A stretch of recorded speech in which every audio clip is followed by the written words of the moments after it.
আসসালামু আলাইকুম। কেমন আছেন সবাই? আমার চ্যানেলে আপনাদের স্বাগত। আজকে ফ্ল্যাটের সবাইকে একটু ইফতারি দিয়েছিলাম, তার জন্য সকাল সকাল উঠে সব কিছু গুছিয়ে নিচ্ছিলাম। আমার ছেলেটা আবার বিছানা গোছালো, তাও একটু দেখালাম আপনাদের। এদিকে আলু সিদ্ধ বসিয়ে দিয়েছে, এদিকে দুধ জাল করে নিচ্ছিলাম কাস্টার্ড বানানোর জন্য। আবার রাত্রে খাওয়ার জন্য তরকারি রান্না করে নিচ্ছিলাম, সজনা আলু চিংড়ি মাছের ঝোল।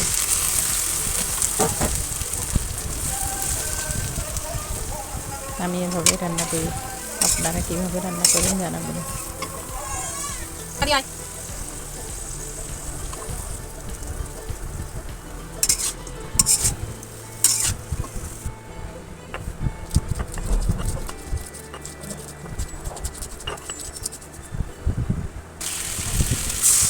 ছোটো ছোটো 3টা বাচ্চা, একসাথে অনেক কাজ করতে হয়, এজন্য একটা কাজ একবারে শেষ করতে পারি না, অনেকগুলো কাজ একসাথেই করা লাগে।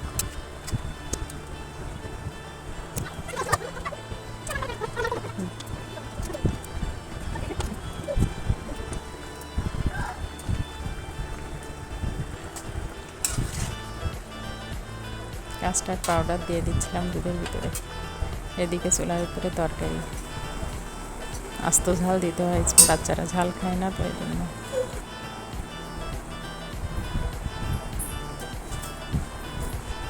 আগে আলু সিদ্ধ করে নিয়েছিলাম, আবার দুধ জাল করে নামিয়ে ডিম সিদ্ধ করতে বসিয়ে দিলাম। আস্ত ডিমের চপ বানিয়েছিলাম। এই তো আমার তরকারি রান্না করা শেষ। তারপর আবার ছোলা রান্না করলাম, বেগুনি বানিয়েছিলাম, গোশের চপ বানিয়েছিলাম। এগুলো আর ভিডিও করা হয়নি, একা হাতে অনেক কাজ করেছিলাম, তো আর ভিডিও করতে খেয়াল ছিল না। আপেল দিয়ে দিলাম, বেদানা, কলা, আঙুর,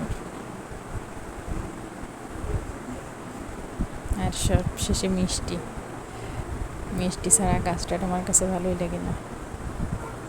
আপনারাও কি কাস্টার্ডে মিষ্টি খান? জানাবেন।